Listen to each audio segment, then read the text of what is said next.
such time as he may consume. Thank you, Mr. Rothfuss, for setting up this time so we can draw attention to this case of the Little Sisters of the Poor and for your eloquent defense of the right to life. I'm here today to also support the Little Sisters of the Poor and all the faith-based groups in our country that seek to help the poor and unfortunate among us.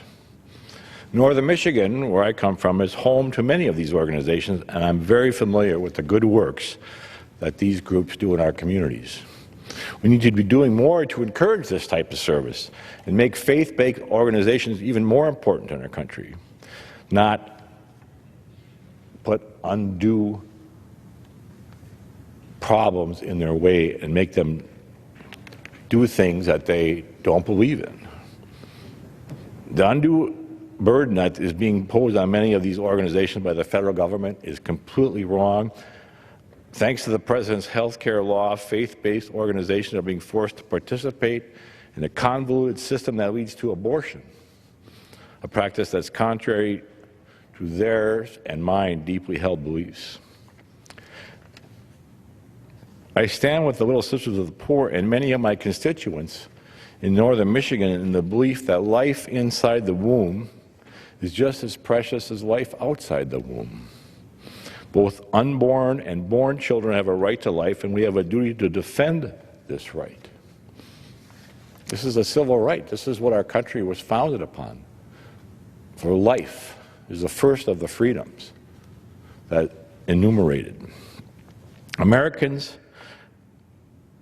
my hope is that Americans who believe in the sanctity of life will keep strong in their efforts to stop the federal government's intrusion into our religious freedom.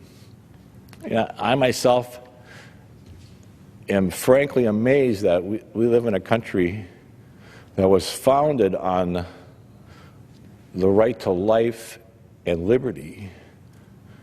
And we've all heard the phrase, life, liberty, and the pursuit of happiness, that the federal government is paying for losing a civil right, the right to life.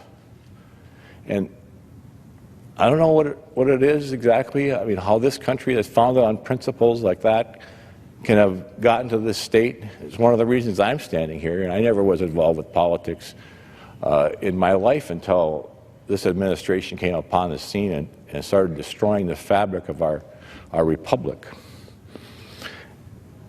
And I think often, too, how does this happen? How does God allow this to happen?